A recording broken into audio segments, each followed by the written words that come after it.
Welcome back to another exciting episode of Agents of Change with your host, Dmitry Loukine from Humanize AI. Today, very privileged to have another guest, this time from the world of security and MSP. His name is Jordan Papadopoulos from Technetics, and he is the new head of growth. Welcome on board, Jordan. Thanks, Dmitry. Glad to be on here. Heard a Yeah. lot about the podcast and been listening to it, so excited to be joining you. No worries. I'm glad it increased enthusiasm after listening to it, so that's all good. Well, just a bit of background. We've been connected for the last couple of months and partnered up. I think there's some very exciting initiatives in the works. I think we're doing some a big event coming up at Microsoft HQ with the likes of Richard Welch attending, the incoming minister or shadow minister of AI, first of its kind in Australia. So really excited for that one. But I guess just for a bit of background, do you want to just do a quick intro on yourself and background from your side, Jordan, just so everyone gets a sense of what role you play in the market? Yeah, thank you.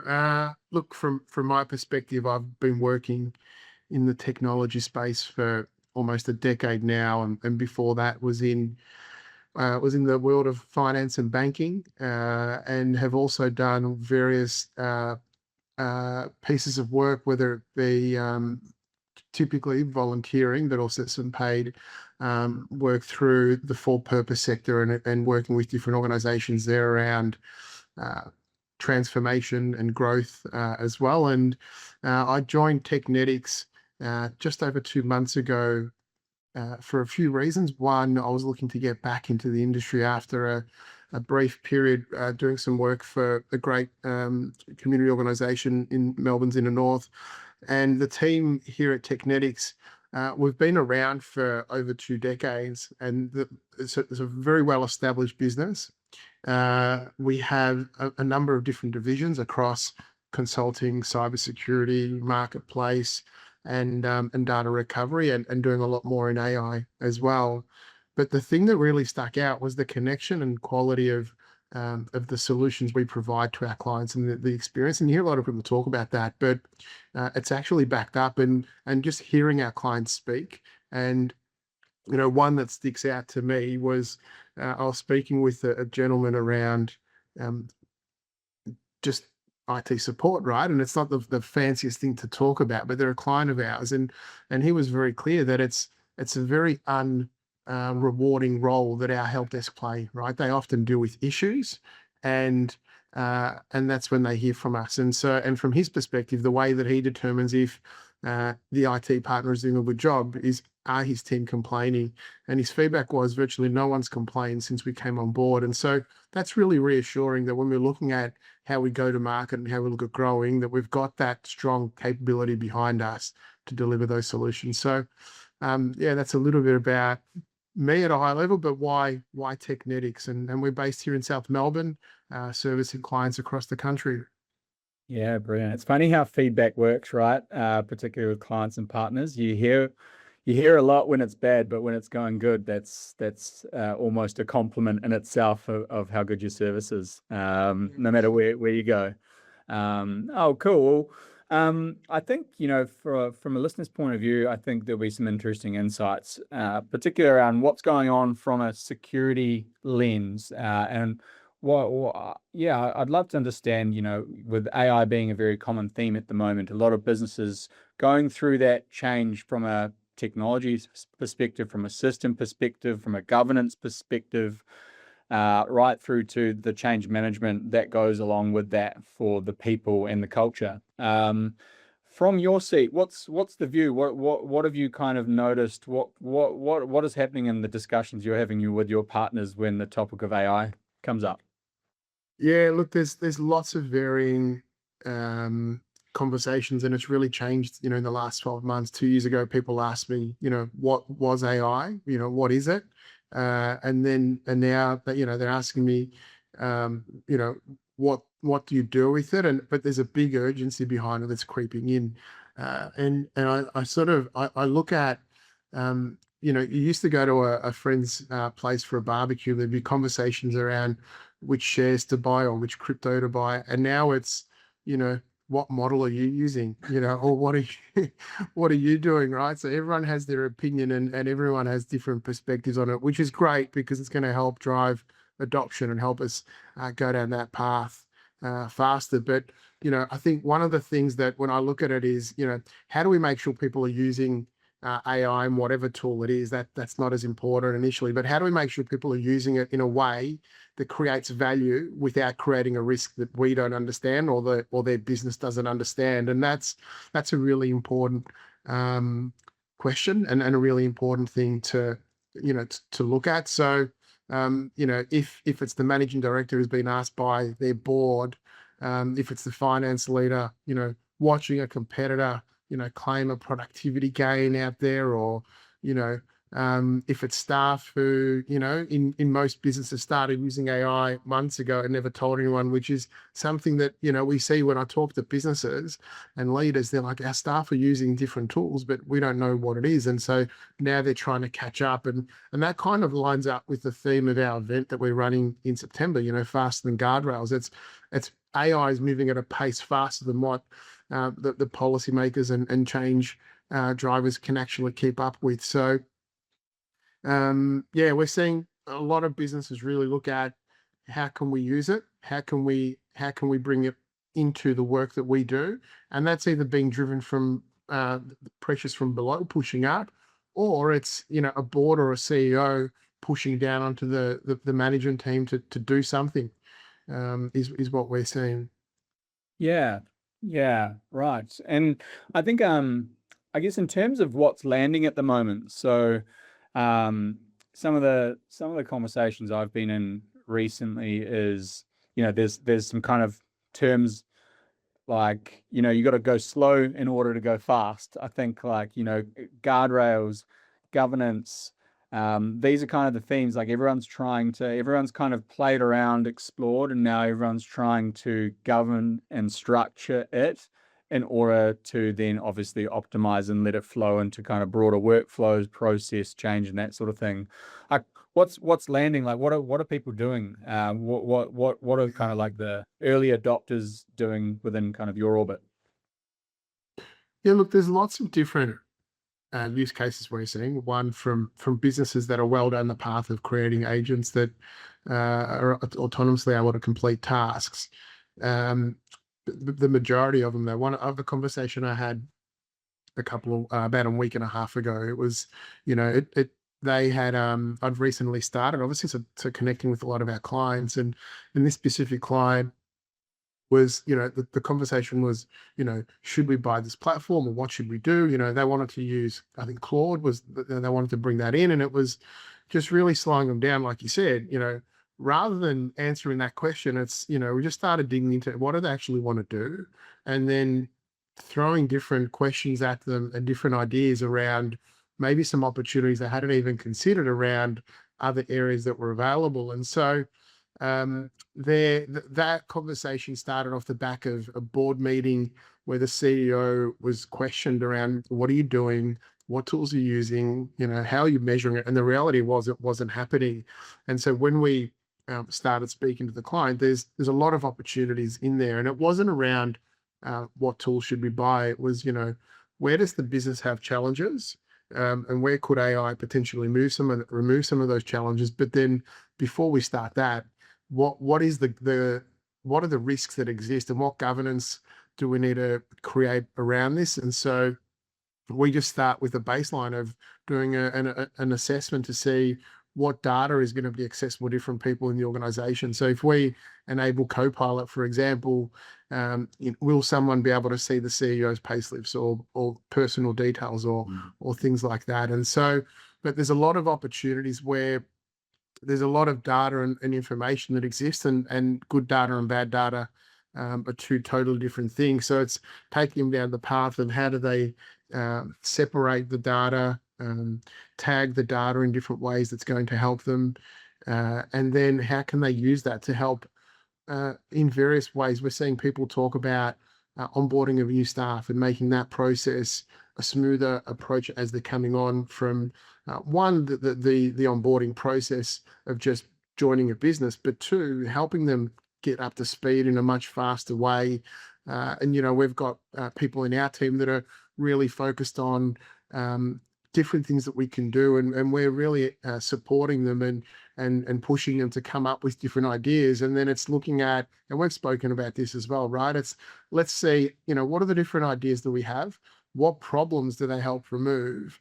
And then what's going to be the most efficient, what's a really good low-hanging fruit opportunity where we're going to see a high return in terms of productivity, but also the effort to produce it isn't going to be that high.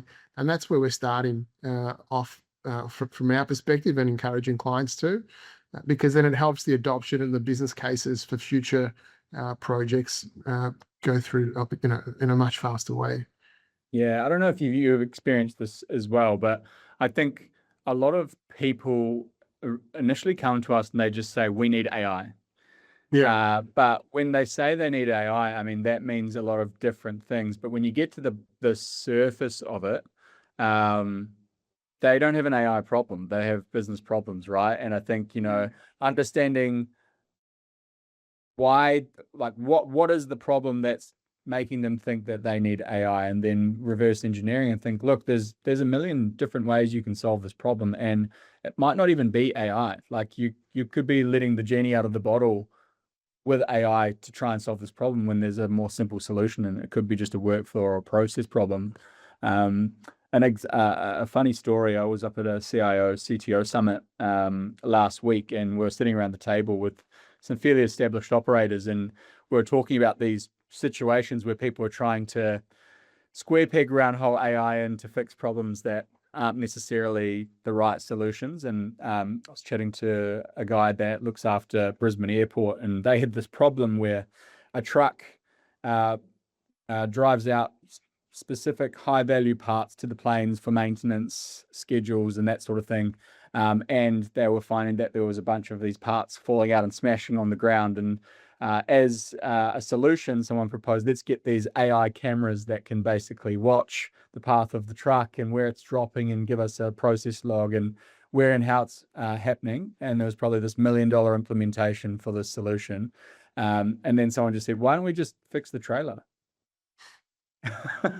And everyone just looks around and be like, yeah, perfect. Yeah, that's way cheaper and probably way more logical. So like there's so many of those situations that just illustrates like that happens, maybe not to that scale of, simplicity, but what we kind of learn and come across, that happens all the time. And I think just getting, if you're partnering with a client and you're trying to advise them on, okay, cool, there's many solutions here. AI is just a means of us building it faster for you, or we can integrate it to kind of process at a speed or compliance level or something along those lines, just to make things more productive. And yeah, it's just interesting where things are going. Yeah, I think, and it's really important. And I think, often as well, those sort of things, issues, people think that buying AI means you've adopted it, right? And it doesn't. Like, you can give 200 people in a business a Copilot license or a Claude license, whatever, tomorrow, and it could have no meaningful change 6 months later. It could be for the worse, right? So change in whatever way you do it requires a lot of human interaction to drive that. And just because you're turning on technology doesn't mean it's going to work or it's going to achieve the outcome you're looking to achieve. Yeah, you're just at the starting line, if anything, if you're just buying a license. 100%. And, yeah, like I think AI doesn't fix the broken process is 100% I think what you were talking about there, and that's what we see often as well, right? So it's the things that we we ask is what happens to your data when you start putting it into that environment. Can AI see confidential information? Like in that instance, if they've got cameras, what else is it seeing in that environment that's available? So the other things that we're looking at is I had a client asking me about that policy just the other day, and it was around are people relying on AI to make significant change decisions, right? I mean, is that allowed? Is it not allowed? Is it allowed with certain tools, perhaps? But should that be prevented? Like, what to what extent is AI steering the way that businesses are going, right? And just not accepting the output as this is what we should do. Like, and I think that the example of what you just said around someone just asking a simple question is perfect, right? It's just we have knowledge. We shouldn't stop using it. Yeah, yeah, yeah. So right, and I think like when you're sort of speaking to other business owners or business leaders, are you getting a sense that there's, yeah, I think you touched on it, but quite a bit of pressure coming from board level. Right? You need to get this in. You need to figure this out. You need to find the winning strategy. But like from the discussions I'm having, that there isn't really a winning strategy that's been proven yet. Right? Everything's moving so fast, and particularly if you haven't figured out tech in your business, let alone AI, like then it's quite hard to kind of find where the starting point is. So I feel for those leaders. I don't know if you've seen or noticed the same. Yeah, 100%. I think the pressure's real, and I'm sympathetic to it because, a board asks, "What's our AI strategy?" And the exec team, some do, but there's no honest answer because in a lot of cases there isn't a proven one that's out there yet, and so they do one of two things, right? They either freeze and then say something that maybe they shouldn't, or they buy something, so they've got something to report, and both are not good outcomes. So, what I tell people is don't write an AI strategy. Nobody can write a credible one. Some people can, but generally, like if it's the exec team that's going to sit there and write down the strategy, and it's just about AI, it's just start with picking two or three business problems that are worth solving and um, look at some proper guardrails around them and engage a good partner to help you through that process because they've got more experience than you. That's the reality, right? So your business problems, but um, look to a partner to help you with how can technology remove some of those problems. And that's what we do from in various ways across technology. And then we also look at organizations such as Humanize AI to support our efforts with our clients around how can we then make those changes even more efficient. And so when we start having those conversations, I think that's what's helping executives go back to their boards and talk about, sure, AI can help on certain things, but these are the problems that we think we should be focusing on first. Yeah. Now I'm quite curious. There's obviously so much noise around how much benefit comes with AI. There's also a lot of warning signs coming up around security, cyber, shadow AI is another sort of topic that's coming up as well. Um, Security is quite an interesting one until you've really been burnt with it. Like I don't know, you probably don't want to spend more than you need to. But how, like, but I think anyone that has experienced a threat or been hacked or anything along those lines, I think they don't think twice around how much they should reinforce their business from a cyber and security perspective.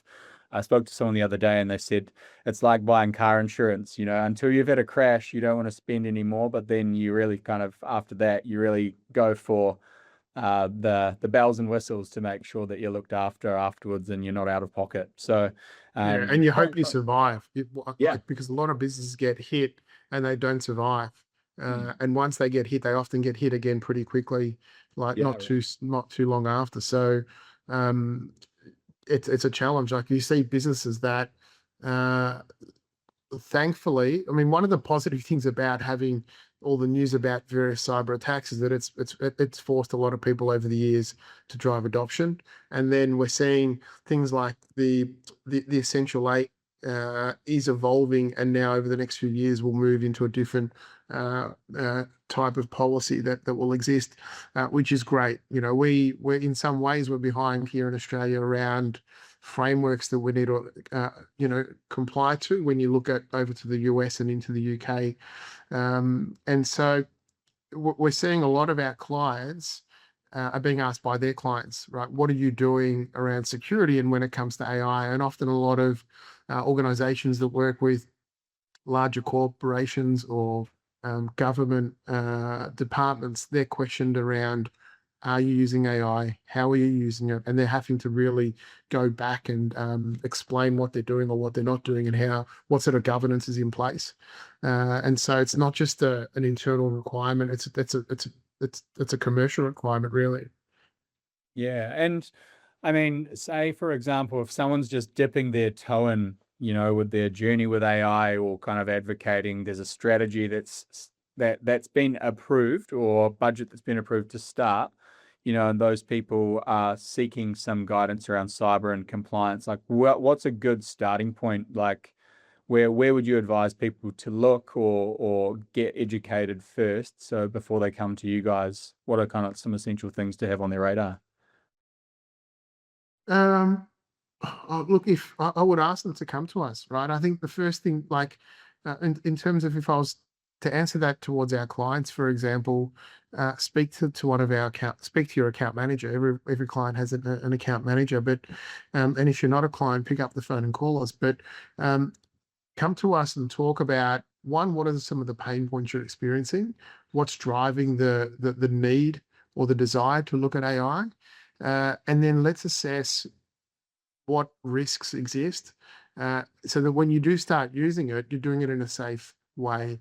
And then when you start using it, let's just not turn it on. Like we see people start using, say, Microsoft Copilot, right? And if they don't know how to use it effectively, they might just turn and go, "Oh no, ChatGPT is better," or "Claude's better," or whatever. But we need to educate people on how to use tools, right? And that's with any tool. So part of it is, let's have a chat about what are some of the challenges you're looking to overcome. Let's be clear on what are the risks that exist, so then you're clear as well, and you can make an informed decision based on your risk appetite if you want to do something or not. But then let's also educate the team. And I had this conversation with a client yesterday. I joined a meeting and they were talking about their journey around AI and how what they were looking to do. And one of the things we've committed to doing is running sessions across their business around education. And that's both from a security perspective, so they understand the risks, and then two, some of the ways that they can drive some productivity and efficiency gains as well. And that's where it's a really important part. If people understand why they should or shouldn't be doing something, it'll help. It'll help a lot. And then, things like the event that we're doing together is another really good example of that's a great place to go. It doesn't have to be our event, it could be others, but those sort of events you go and you hear from other business owners and leaders what they're doing, the challenges they're facing, because you're not alone. Most businesses have the exact same problem, just in different industries. So reach out to whoever your partner is and speak to them and have a conversation around just where do I start, and just be guided by someone you trust. Yeah. And interesting you say that. I think if I was to look over the last 12 months in terms of what we've seen and experienced from the market, I think the 90% of the market, if not higher, defaulted to their strategy being, right, we're going to implement Microsoft Copilot. That is our AI strategy, right? So they've done that in various shapes and forms in terms of a control group or organization-wide. They've rolled it out and they think, right, okay, cool. That's us. We have AI, but there's a training element. There's an understanding from a risk and compliance perspective. What new risks have we invited into the business by giving everyone a Microsoft Copilot license? I think everyone's kind of gone through learning that. And I think now, 1 year ahead, now people are thinking, right, we've got it. Now what comes next? And I think it's quite this interesting intersection now, more and more discussions now. People they've solved the easy problem. Now it's getting to, okay, cool. What does this mean for our org structure? What does this mean for our workflows, delivery model, for our culture? How do we manage people? How all this sort of thing, like do we have agents that owned by particular employees, and all this. Like, how does this all work? There's so much change, and something I heard the other day was, you know, there's actually nothing wrong with learning from people that were first movers or early adopters and learning from their mistakes. Like, we don't have to be the early Absolutely. movers, but you just need to take that first step and start moving, start observing, get yourself into the realm of discussions where you can kind of share ideas and, refine your strategy or bring new ideas that come from outside your leadership team, because maybe, everyone's isolated to that team there, but other people might have some good things to bring to the table. Yeah, absolutely. Totally agree. And I think another thing to be mindful of and to look at as we see more agents uh, being deployed across organizations is, one challenge that you see in businesses before AI was, a big thing was silos of divisions, of teams.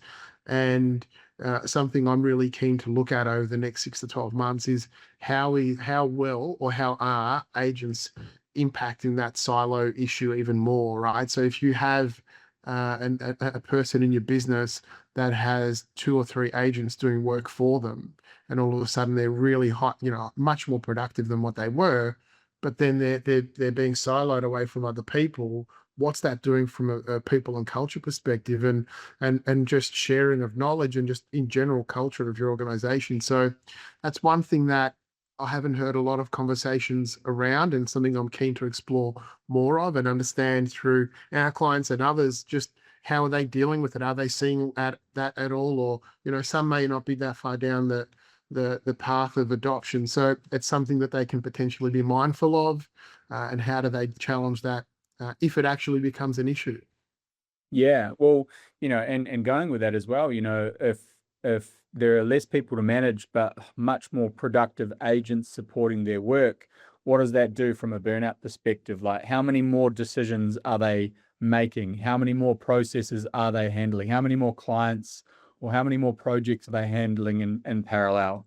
And is that sustainable? Because what happens if that person that's leading the agents moves on? Like, so I think there's some really interesting problems ahead of us there as well. I've heard of businesses already that have put a hiring freeze into their business and said, right, we are not hiring a replacement until you have proven that AI can't replace this role.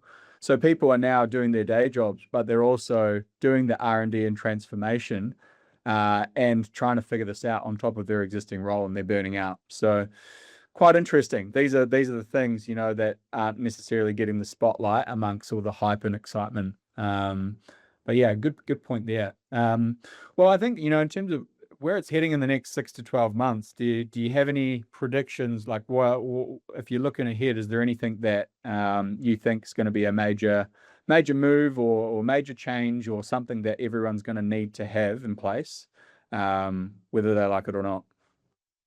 Yeah, look, I think if you look at the last 6 to 12 months, most people's exposure to AI has been the chat functions, right? That's the reality of it, and maybe building a spreadsheet or a Word document, and they will start being more exposed to and having the ability to create connected workflows and various business information systems. So at a more widespread level. So it'll be, instead of asking, can you write this email, right? It'll be, can you identify the issue, and find the relevant information and prepare a response, and then create the tasks to put it in front of the right person for approval.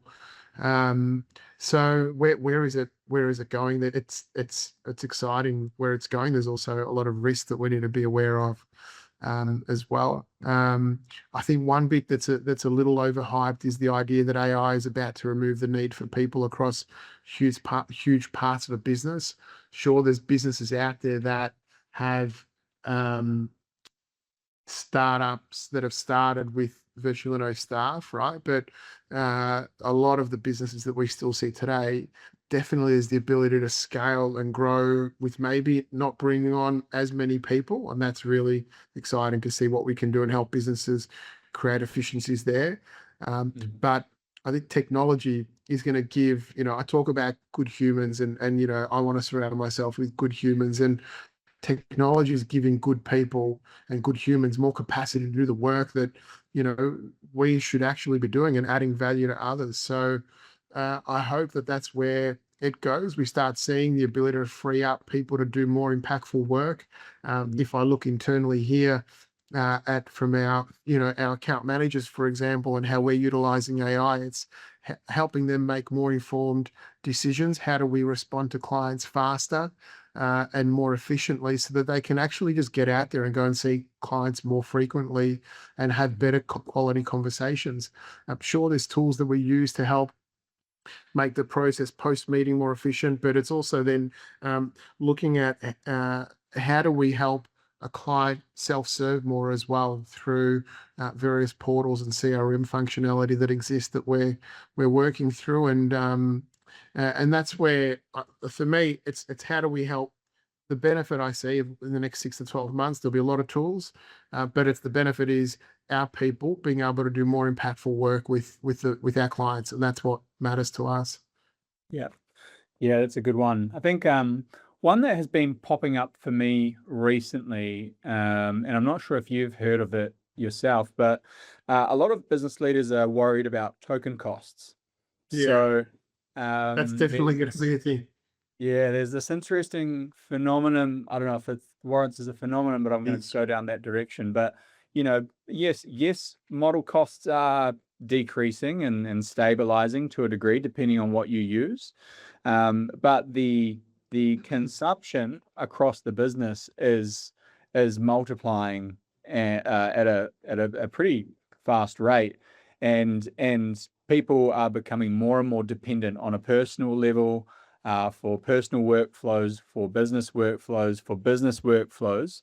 And I think regardless of where the model costs are, like from what I've heard, I think for every dollar we spend on using an LLM, I think it costs $8 for the actual frontier labs, whether it's Anthropic or OpenAI or anything along those lines. So that is going to change, right? And it's going to move from that kind of license or subscription model to consumption. And when that happens and everyone is dependent and scaling their need for these tokens, there's going to be an interesting kind of transition there or a ceiling to break through. So I think a lot of people, business leaders at the moment in particular, are exploring how to host these models. How can you create an environment where these are managed on a consumption perspective, they're isolated, they're monitored, they've got alerts in place, everything along those lines. You've got the security, the guardrails, everything. How do you create that? And I think that's the next big play within the next 6 to 12 months is, and you're seeing it already, right? Like with Claude and Fable, the cost of that is significantly more than other models that they've brought out, and people that would be using it every day are starting to spend a fair amount of money now. That cost, if you looked at it from if you had an actual human doing some of the work, the speed to get that output is significantly faster, and the quality often is at a higher level. So there's some commercials there that you can look at and see what's the better option and better way to go. But definitely, I totally agree. That's really going to be an interesting thing around tokens, and from a perspective of, from an ethical perspective, I think one thing that we'll see is that things will come into play where you've got a Hollywood studio looking to create a movie using AI, and that's going to cost a certain amount of money and certain amount of power that is required. And then you've got a doctor here in Melbourne at Parkville doing research on cancer that needs the same amount of power that needs to get utilized, and it's going to come down to who can afford to pay the cost, right? And you hope that the ability for people doing those good things for humanity, they win. But I think that the challenge that will exist is that someone like Hollywood will have a lot more cash to spend, and that's the concerning part around token costs and power consumption that I see as in the future. Yeah, agree. All right. Well, I think that I think that perfectly wraps things up there. Mate, I'd love to just once again say thanks for coming along. It's been a pleasure working with you to date, and I'm very excited about how things come to life from here. Um, and yeah, I think, yeah, if there's any kind of passing words before we wrap it up, happy to throw it over to you, mate. Now, look, thank you for having me on. I hope I've been able to add some type of value through the process, but really enjoyed getting to know more about Humanize. I know the team here have been working with you for longer than obviously I've been here, but really excited for September the 16th. We've got a great event, so it'd be great to see people there and coming along and joining us in person. Yeah, no worries. And look, for those interested, we'll drop a link in the podcast as well. So yeah, feel free to jump on board. Would love to have you along. But yeah, mate, lovely to have you. Enjoy the rest of the day and look forward to catching up soon. Likewise, thanks a lot. Cheers, buddy.